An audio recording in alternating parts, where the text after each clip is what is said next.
It's easier to steer a moving vehicle than one that's sitting still. If you're sitting in a parking lot and you're trying to turn the steering wheel, it's really hard to do that. But if you're driving down the road at 40 or 50 miles an hour, even a slight movement of the steering wheel makes some pretty significant course corrections, right? And so God expects us to move. He doesn't want us to just sit there and say, okay, when you tell me clearly what I'm supposed to do, then I'll go do that. Go do something. But listen prayerfully and through the word to how God's directing you, and he'll make those course corrections, but don't just sit around. We want to help you be the very best missionary so that you can give your very best to the people you're serving.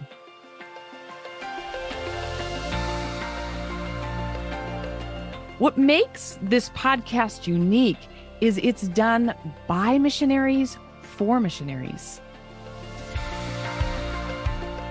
How can we take timeless principles and apply them to our lives as missionaries? That's really our heart behind this.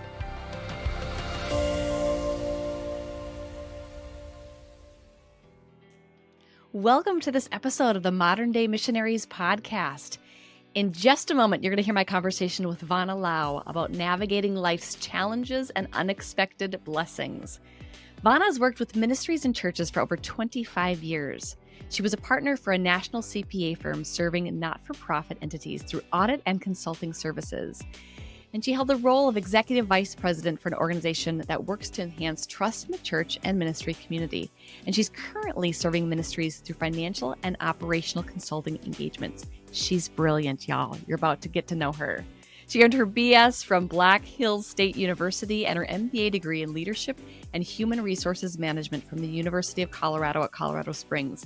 She's served on local, national, and international boards. She's a conference speaker, and she's the author of a book called Glad I Didn't Know, which releases on December 3rd. I think you're really going to enjoy this conversation with Vonna, so let's jump on into the interview. Vonna, welcome to the podcast. We're so happy to have you today. Thanks for having me, Stephanie. I'm looking forward to this conversation. Same. And I've so enjoyed reading the book that you have coming out in December, which I think is when this episode's going to be aired. Glad I Didn't Know. And so we're going to be talking about that a little bit today, and I'm sure our listeners can gather a little bit of where this conversation is going just based on the title. How did you come up with the title for the book? You know, honestly, it was just the process of walking through stories, and it became the common theme. And it is the standout item that most people comment on. They're like, I love the title. And I realized it wasn't this strenuous exercise in what's it going to get titled? What are the right words for it? It's just life story, I think, for most of us, right? Yeah, well, and you and I were mentioning a little bit beforehand when we were talking, missionaries sure know all about this. Definitely know that life is, I don't want to say unplanned, but unplanned in terms of how we had planned things out, unexpected. Things are always shifting and changing, and we get to learn to be flexible. And there's so many times, like you said, I've looked back and went, I am really glad I did not know that was going to be part of my life. I mean, I said that about our move to be missionaries. I'm so glad I did not know when I married my husband that we were going to end up being missionaries. I'm glad I didn't know we were going to have a child with special needs. There's so many things in life where I've said that exact phrase. So it resonated with me right away. And I know for all our listeners, they're probably thinking, what are some of those things in life? I'm glad I didn't know beforehand. And you have a missions connection as well, we were talking about. So I'd love for you to share a little bit about your connection to mission and your passion for missionaries. Well, my whole career has been serving Christian ministries and churches, and have had that privilege in a couple of different avenues. But most recently, have come on staff with TEAM, the Evangelical Alliance Mission, and serve in a role, as with most of our organizations, long title, Executive Director of Global Services, which really just means the COO, as well as the Chief Financial Officer. And it's such a joy to do that. And one of the things that I really work hard to do is break down that barrier between us and them. So staff and missionaries or global workers, we're all called to missions. We just have different roles. So it is a joy to do that. And certainly I see a lot of glad I didn't know stories lived out on the field week in and week out. But I also have another opportunity to be involved in missions in a different way.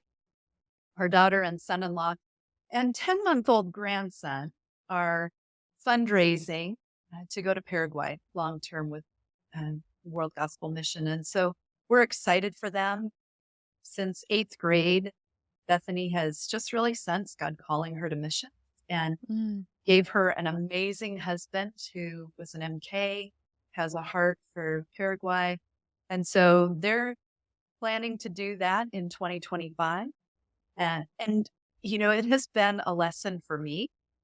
I am fully supportive. My husband and I clearly see God's hand in this. And so we're excited for them, but we're still parents and grandparents, right?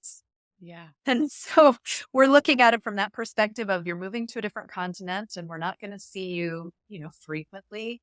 I am thankful that in the 20 plus years serving ministries, I've seen us move from, be gone 4 years, come home for a year, no long distance phone calls, maybe once a month, you make that international call, to now we have all of these different ways. But what I've said is this is God's way of giving me a new ministry within team. And I think that eventually our orientation process will probably include just an open phone call with maybe my husband and I, or at least myself, with parents of those who are being sent, to just listen and affirm them and encourage them and tell them what we did right and what we messed up, because we're going to do some of that too. But just to see missions from different perspectives, even as we're negotiating health insurance rates right now, I'm looking at it from that perspective, but I'm also looking at it from the perspective of, wow, if they had to raise this much more, there's a significant impact. So I've had a lot of different opportunities recently. Yeah. I love that you mention all that you're experiencing personally now is impacting your professional life as well, and vice versa. They're really feeding into each other. God is always doing new things, like you said, that are very unexpected. So you talk in the book, I love it. Basically, you say you're a self-professed control freak. And I'm positive that you are not the only person in this space, I'm including the room in which everybody's listening, to feel that way. So there is the side, Vonna, of this control and planning and preparation, which are all good things. And then there's the other side of things, which is the flow and flexibility. And so we've got this spectrum. And obviously you can go to extremes on either side. The over control side, and then the whatever happens, whatever will be, que será side of things. I'd love to hear from you a little bit about how we can be responsible planners and preparers, and then yet sometimes just straight up relinquish control. How do we, depending on our personalities, how do we avoid falling into one of those two traps of the extremes? Well, I have long said, I think if you did an MRI, you may not find a right side of my brain. I am so left-brained. I am so analytical. I am so type A. And so I have found myself over the years going to the Lord and saying, here's my plan. Just sign here. I'll be on my way. I won't trouble you at all. And boy, that's not how God works. We are invited into a relationship with him. We're invited to be obedient because we know he's faithful. And so stepping back from that and saying, it's not my plan, it's God's plan. And Stephanie, I'll tell you, just recently, someone told me a mission story that I'm pretty sure I'm going to keep with me for the rest of my life. And that is a new couple went to a field. And when they arrived there, the leader on that field handed them a blank piece of paper and said, so sign here. And they said, it's a blank piece of paper. What am I signing? And they said, that's exactly what you've told God you're going to do. When you came, you gave him a blank piece of paper and you said, I'll go, and Lord, you fill in. And I just think that's such a great analogy about what we're called to do. Just sign here and follow God. Now, I will say one of the ways personally that when I came to Christ as a teenager, I had a teacher that talked about the fact that it's easier to steer a moving vehicle than one that's sitting still. If you're sitting in a parking lot and you're trying to turn the steering wheel, it's really hard to do that. But if you're driving down the road at 40 or 50 miles an hour, even a slight movement of the steering wheel, you make some pretty significant course corrections, right? And so I think that's also a good analogy of God expects us to move. Like, he doesn't want us to just sit there and say, okay, when you tell me clearly what I'm supposed to do, then I'll go do that. Go do something, but listen prayerfully and through the word to how God's directing you, and he'll make those course corrections, but don't just sit around. Yeah. I'm thinking what you said just made me think of a really important, significant piece in the book where you're talking about being in that sandwich generation. And you're talking about caring for your parents who lived in two different states, then your grandpa at a different point, and then you're still a mom. I mean, now you just shared, you've just become a grandma. So you've got all these different roles and hats, and there's that piece of preparation. I mean, your parents are going to get older at some point, but you don't know when and how that's going to play out and look. And I actually think that's really relevant because I think there are a lot of missionaries on the field right now who have parents back home. Maybe they have grandparents back home. I know that was one of my biggest concerns when we moved. My grandma was getting older. And I thought, how can I help my mom with that? And now that we've moved back, she's passed away, but my grandpa is still alive.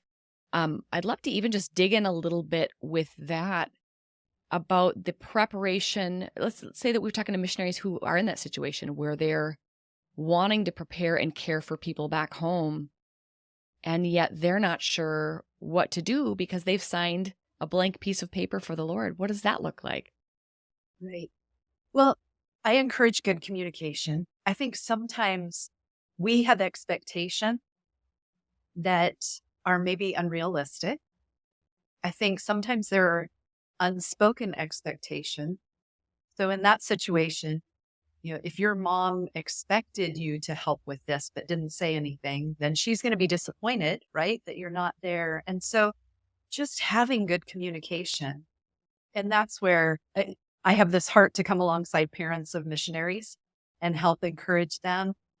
But being able to plan, but know that we don't know the day, the hour, what may come. And so someone may choose to not go or to extend home assignment, and grandma or mom and dad are just fine for years beyond what we expect. And we've missed that opportunity. And at the same time, I clearly understand you may go to the field and a week later be coming back in an emergency situation. And so communication, I think, is key, making sure that you are comfortable with the plans that are in place, that you've communicated with other family members, that they know what to expect. Even living stateside, I grew up in an area of the country where people didn't leave. Like, it was a really close knit, all of my classmates stayed in the area, family stayed in the area. And so when we moved to another state, that was a big deal. It wasn't even across the world. It was just across the country. And I always said, I'll be home. Like, there are planes. And when something did happen, read in one of the chapters, and I lost my stepdad suddenly, I was home within 12 hours. And, it's more complicated when you're in Kenya or you're in Tanzania or Malaysia. But in this day and age, a lot of us are coming home, right? When something happens and there's a need. So we're living in a little bit different era of missions, like I said earlier, than we were 20 or 25 years ago. And so planning for what is the expectation, communicating with your spouse, are we going to go as a family if something happens? Is just the affected spouse's family? Is that person going to go? But having those communications up front when there isn't the intensity of a dramatic situation. Things can change, but at least having those conversations. I know one of my colleagues said when they were serving in Spain, that was one thing that was really hard when he lost someone. Was he was like, well, I'll just go home and take care of things and come back. And his spouse was like, but this affects the whole family. And he didn't even think about that, right? It was like, well, I'm just going to take care of business and be home and we'll be back to ministry. So you can only plan so much, but do plan ahead and have conversations and then trust what the Lord's going to do. Absolutely. I mean, looking again at the title, Glad I Didn't Know, there are things that we do know, and we don't know when or how or what that looks like, but there are things that we do know that we can do something about. And then the rest of that, like you said, is like, okay, Lord, I've got my contingency plans. I've got my very few things that I know that I can do. And then from there, it is better to not know sometimes. It really is, right? What are those moments for you that you're just really glad that you did not know it was going to play out the way it did? There are lots of them. You've read several of them. 1 year, we had a 1 year time frame where it started off. I had been serving where I was for 20 years, and I had told people for probably at least 10 of those last 20 years that I was a lifer. This is where I'm going to retire. I'm going to be here forever. And one summer, sensed that God was saying, you're done. You've done what I've called you to do here. And I argued with him. Stephanie, I don't know if you or any of your listeners have ever done that. If you haven't, I don't advise it. It's really fruitless. He's pretty good. And so I argued and said, I'm a lifer. And he said, no. And I said, this is economically ridiculous. And he said, so, like, oh, I guess he can probably handle that too. And then I even said, our oldest daughter's headed off to college, but our youngest daughter's headed into high school. Just wait 4 years. Like, you can disrupt my husband's in my life, but just wait 4 years. And he said no. And so we were praying about it, and we actually were taking a trip to Kenya. And so determined that we'll go to Kenya and we'll wait till that's done, and we'll come back and see if we have any more clarity. And when we came back, it was just abundantly clear. And so stepped out in faith and said, I'm going to leave this position. Now, again, I'll reference back. I am a left brain type A analytical person, and stepped out of that without having something that I was stepping into. And the situation in our family for a number of years has been that my husband was a stay-at-home dad and was amazing at that. And that was his role. And I worked. And so when we chose to step out of this, that meant we were leaving our sole income and stepping out of this. And so when people say, oh, that's great, what are you going to do? And you have to look them in the eye and say, I have no idea. I'll fast forward briefly through the next 4 months, but the week that I let my partners know that I would be leaving, our oldest daughter had a pretty significant injury, and that changed the course of the next year for her, as well as kind of her future. We were at one point going away for the weekend. My husband and oldest daughter were on a college recruiting trip. My youngest daughter and I went to the beach for a weekend. And when we came home on Sunday morning to get ready for church, I could hear this weird sound and walked into our house that was completely flooded. A gasket had broke in the bathroom shortly after we left on Friday evening, and it had been pouring water into our home for about 36 hours or more, and did about $60,000 worth of damage, and we couldn't live in it for the next 4 months. And then topped it off about 6 weeks later by suddenly losing my stepdad, who had been in our lives for 25, 30 years. So that was a series of time where it was just one thing after another. And each one of those things, that was a 4-month period, but each one of those things I can look back and say, I'm glad I didn't know. I'm glad I didn't know that I was going to leave my job, because I'd have done things differently and tried to orchestrate it. And that's not what God called me to do. He just called me to be obedient and take the next step. And I'm glad I didn't know about the injury with our daughter, because that literally changed the course of her life and now ministry. But I guarantee you that we'd have avoided that. She wouldn't have been on the court for that volleyball game. No way. Uh, our house flooding. Now, I will say and have said, I am faithful now to shut off the water when we leave the house and go out of town, because my husband always did that. I willfully chose not to, and that was a bad choice. But at the same time, the Lord worked that out.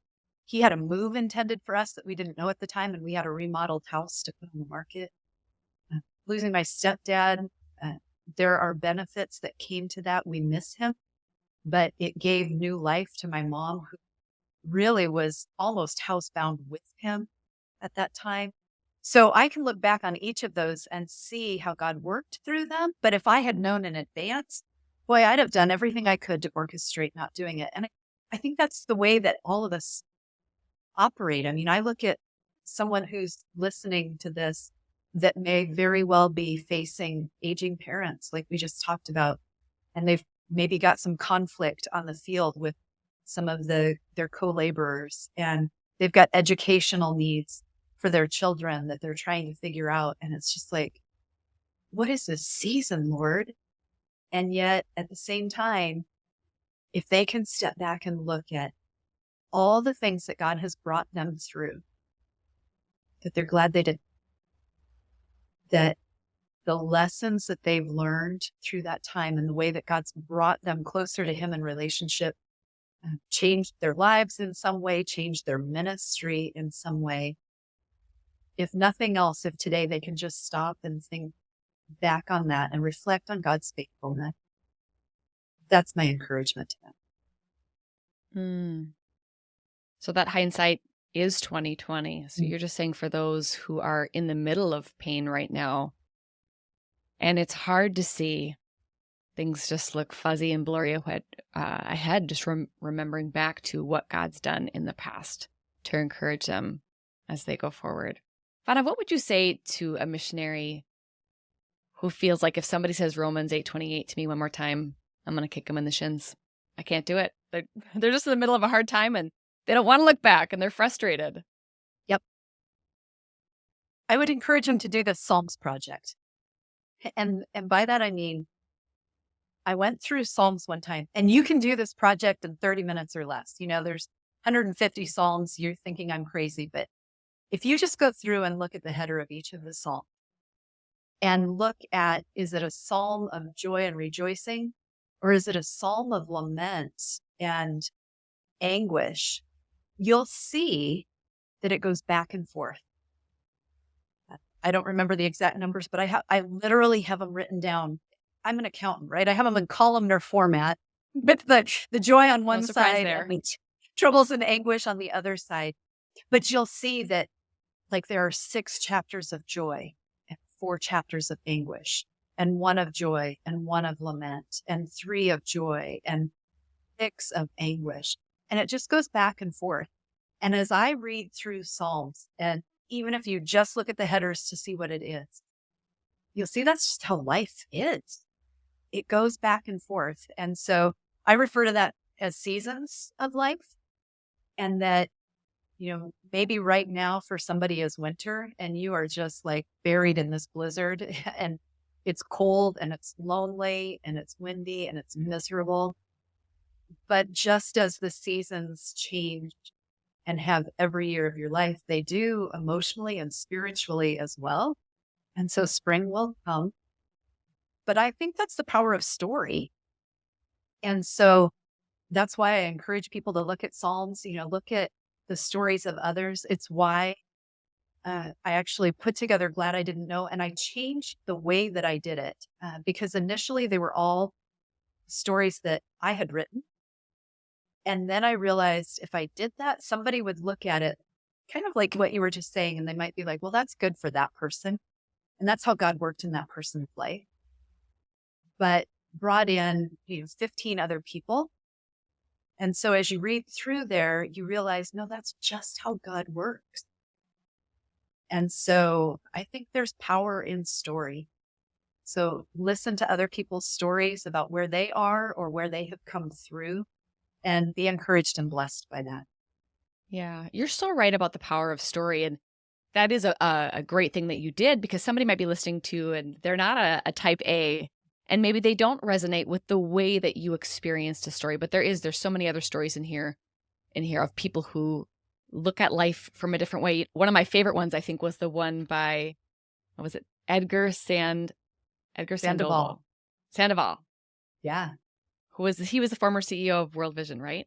He's the current He was the CEO for current World World Vision Vision. US. Yes. Yeah, I really enjoyed Edgar's story. And he tells it with such, there's just such enjoyment in being able to read through there, because it's a great story, and there's laughter and joy. And there's also a lot of difficulty and hard times. And that's one of the things that I think is fun about the book, but true about life. So by that I mean there are stories from people that were 24 to stories of people that were 88. There are Americans and non-Americans. There are men, there are women. And you've read through that and that story stood out to you. But if you read it again 6 months or a year from now, there are probably one or two different stories that would resonate, because we have different things that we go through in life. And so that's why I encourage people just to listen to other people's stories and see how God's working. I love it too that you're leading into stories, because as this, again, self-professed left-brained person, you think of a right brain as more of is more of the story, more of the inspiration, and the left is more of the practical steps.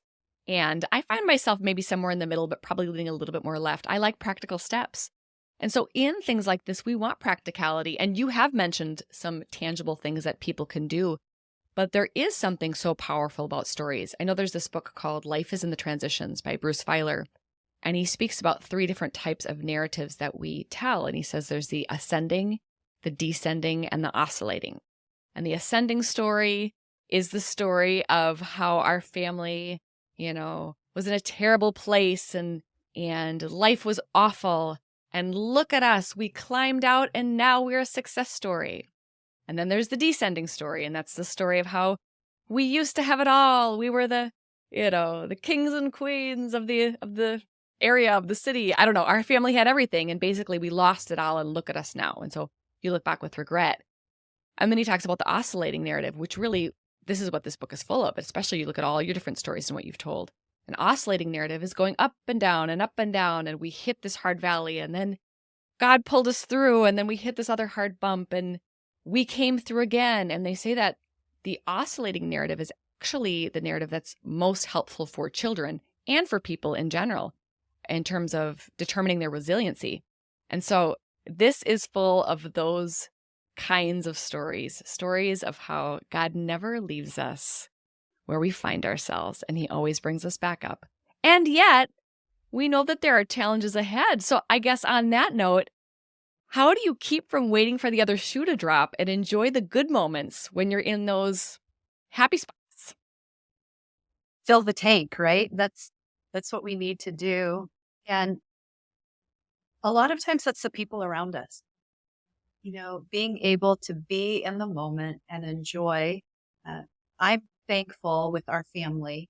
There are certain things that I miss. I might get on a shuttle bus somewhere and I watch a young family get their little kids and they're struggling with the stroller and the diaper bag and the pack and play and all of that. And I look at that and I laugh and think, I'm glad I'm not there, but miss it, So there are things I miss, but I don't have regrets about it.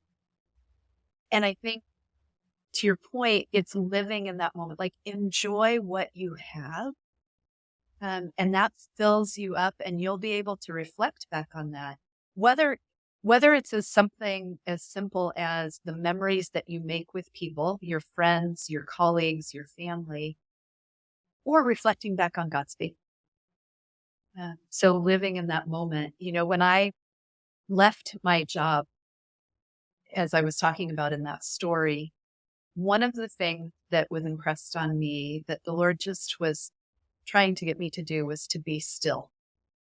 And I am not a be still person. I I currently have 3 different roles with 3 different organizations, serve on 3 boards. Like, I'm not a be still person. And I think that's exactly why God wanted me to do that. And so to those people that are in those moments, I also would encourage you to see the little thing God's doing around you because they're amazing. I remember something so simple as sitting out on the back deck one day, and it had just finished raining. And I'm sitting out there and there was a mud puddle, just a puddle, and a drop fell into that puddle, and it was stunningly beautiful. I had never noticed a drop of water before. But when we have those moments, when we are in the good time, to allow ourselves to be still and to be still and to see God's faithfulness there, may be some of the best advice I can give. It's so true because I think that some of the scariest moments for me, I think as life has gone on, has been in some of those good moments. We think we need strength for the tough stuff. But it's funny, living on the mission field, you get pretty used to the tough stuff. Life feels sometimes like it's mostly made up of tough stuff, although there is a ton of joy and beauty mixed in with that. But it's a life with a lot of extremes, a lot of hardship and a lot of joy. But all of a sudden, when there's moments of peace and things feel like they're all going good, and it's like, where's the battle? I'm not in one. It can be hard, like you said, to be still or to enjoy that or to take that in. Because I think the enemy wants to use those moments to be like, well, something else is coming. Because in life, we do know things are coming. And he can create this anticipatory stress and fear of something before it even happens, which completely robs us of this moment of joy and peace that we had been waiting and praying for. So the enemy wants to come in and just destroy all of that. And it is, whether it's enjoying the joy in the midst of a battle or enjoying that time of peace and happiness in between battles. Those are moments, I think, where God really wants to breathe fresh life into us and help us get refreshed and give us the strength for what's next. And just enjoy it. Just enjoy it. Like you said, but yeah, that slowing down piece is real. I enjoy, I don't think of myself as a poetry person. I used to read it in high school because I don't know. That's what my friends were doing. But I recently started reading Mary Oliver, I think at the beginning of summer, so a couple months ago. And I just read a poem every day. And she writes about things in nature and slows it down and makes it so small. It's like she holds a magnifying glass up to life. And that's been really soothing for me to just connect with where I'm at. What are some things for you that have been helpful for you to be able to slow life down? You mentioned looking at a droplet of water. How else are you able to slow down and enjoy and see what it is that God's doing that's good in life, whether it's in a busy season or in a quieter season? Sure. So I am intentional about 3 things every day. One is my devotion, and one is working out. And those are things that I find that when life gets busier and more hectic are the first things to go. And they are the most important things that I need.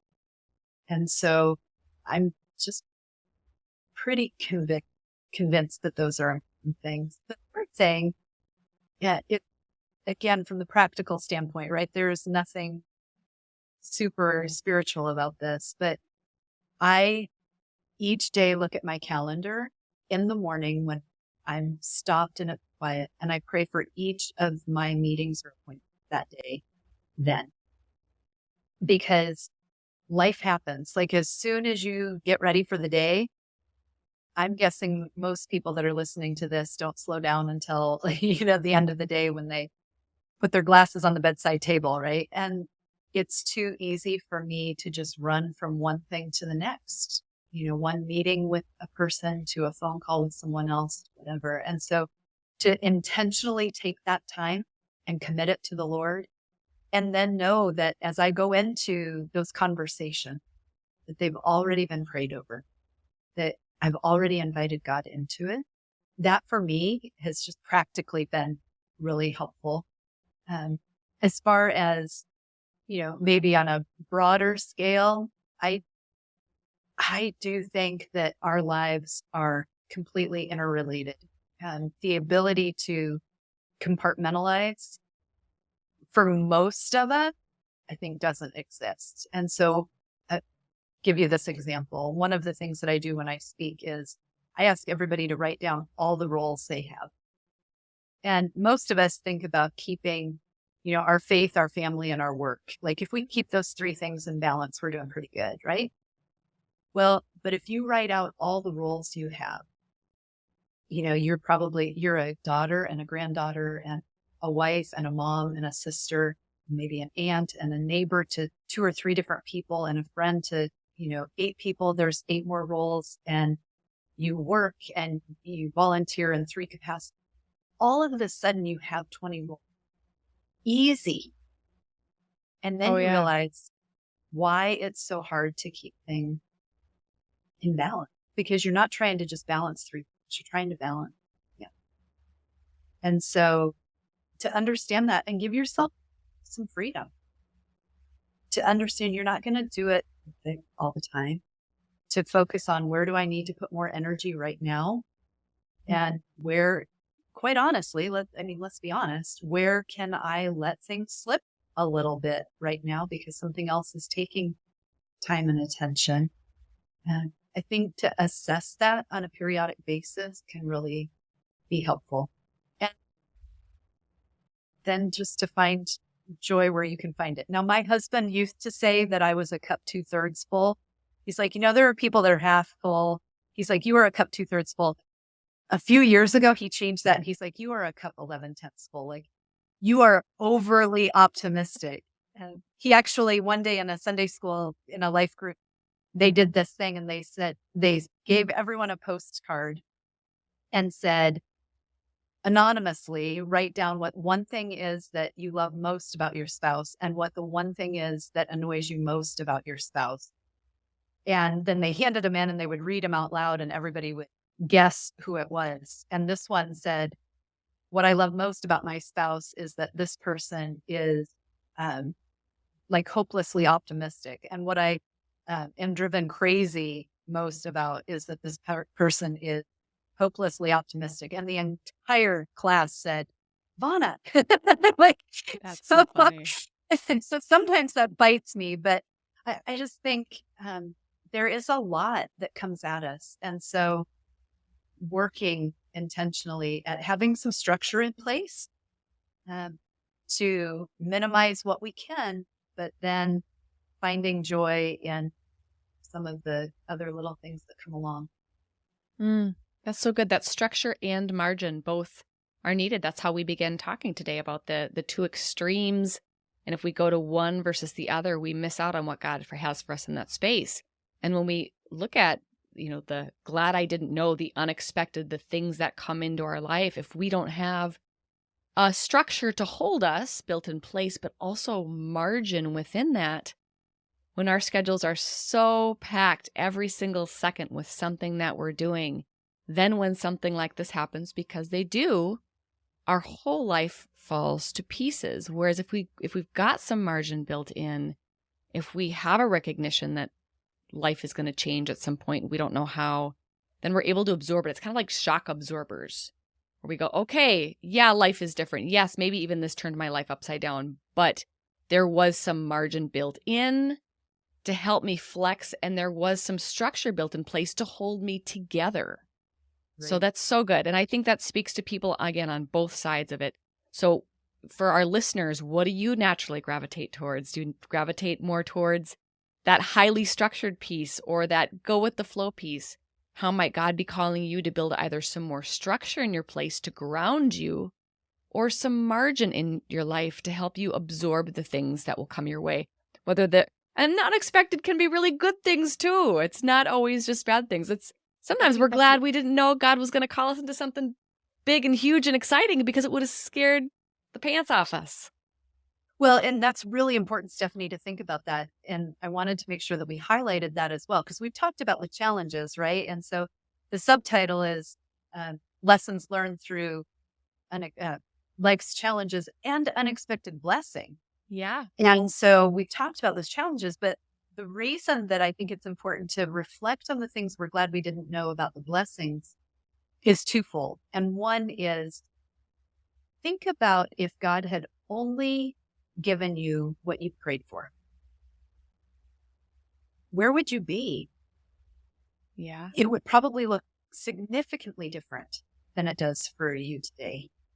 And so that's one aspect of it. But also in those blessings, if God had told us, so I have this immense pleasure and privilege of chairing the World Vision US board.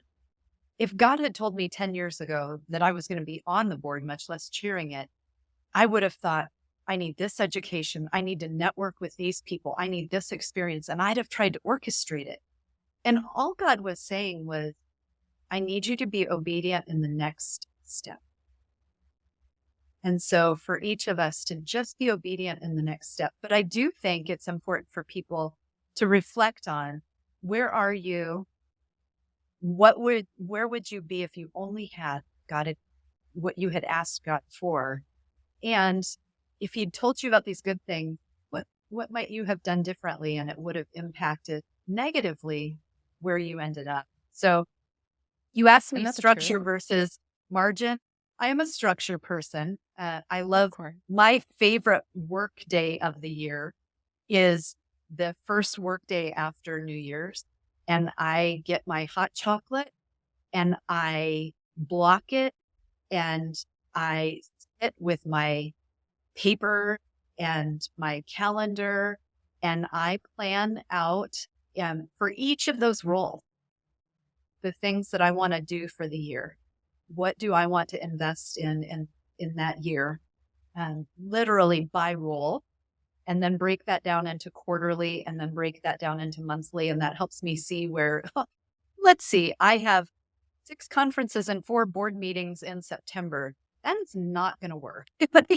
Schedule wise, that's not even humanly possible. And so I'm a planner, though everyone that's around me knows that I have what I believe to be a well-designed plan A, and my plan B is always wing it. So if my plan A doesn't work really well, then I'm not going to come up with plans B, C, and D, because that's a lot of effort that may never be needed or come to fruition. So I structure well and then have everything in place to support me just winging it beyond that. And I love that you shared your process, because I suppose that's different for everybody else. Some people are probably totally relating. Other people love plan B's and C's and D's and E's and Yep. F, and that actually is energizing for them to put those things together. And other people are just, they're flowing and they're going. And yeah, I mean, God calls us all into it in different ways. So some combination of structure and flexibility is important, but how God leads you into that, I think your personality plays a factor in that. Your level of maturity, I think, let's be real, as well as we grow in the Lord, we grow into being able to hold those two spaces well together. And but yeah, different for Changed each over person. time, right? Like Sure does. what worked for us 20 years ago was different than what worked for us 10 years ago, which is different than what works for us now and what will work for us in the future. And so that's one area where I think sometimes we can be a little rigid. And this is how we've always done it, and we expect the same outcome. And so for people to realize different seasons of life, and it may not be measured in years. For some of us that are in a really fluid season, somebody that's trying to get on the field right now, you're measuring that in months and probably weeks. And you'll get to a point where you're measuring it in days, right? You just being fluid. Someone that's been on the field for decades, that's looking at making a transition back home, that's going to look different. Your routines and your structures are about to be upended completely. So being willing to be flexible and recognize that even personally, we can't do things the same indefinitely. You are very right with that, in that I think life experience, changes of roles does change us. Not at our core in that fundamental sense. We're still the same person we are. But it's fascinating how God can help you get really good at something that you were really terrible at before. So yeah, don't discount it. Don't say, just because I'm this way now, I couldn't ever be that way in the future, because he will. Maybe you're glad You'll be glad you didn't know, but he'll bring some things into your life, or things will be brought into your life that will shift you and change you. And that's such a good remember, or that's such a good thing to remember. Such a good thing to remember, that we're always shifting, we're always changing, and God has new things he wants to do in us. Vonna, do you have any closing words for our listeners today? I would just encourage take a few minutes. I'm super encouraged that they're taking advantage of this great podcast. But take a few minutes, schedule it if you can't do it right now, to just reflect back on how God's working in your life right now. Look at those stories that you're glad you didn't know. Reflect back. And this book came about by initially reflecting on a really difficult season, and then remembering all of the seasons that we had come through that had been difficult that I was glad I didn't know in advance. And so encourage people to take a few minutes and do that. And then to just what we were talking about a moment ago, reflect on the things that you're really excited about, that you have been blessed immensely, and think about how you're glad you didn't know those things in advance either. And then share those stories. We're doing that. Even just one of the departments at team is sharing their glad I didn't know story individually with each other at devotion, because the power of story and what we're learning from each other is just a gift. So that's my encouragement today. That's so good. I hope everybody is thinking right now of one of their glad I didn't know stories, and they can take that and share it, whether it's with a supporter, whether it's with someone they serve, with a family member, with their kids. It's so good to remind ourselves of how God's always got our back all the time and has good things ahead. Thank you so much for joining us, and our future. You're absolutely right. Thanks so much for joining us today, Vonna. We really appreciate it. My privilege. Thank you for the opportunity.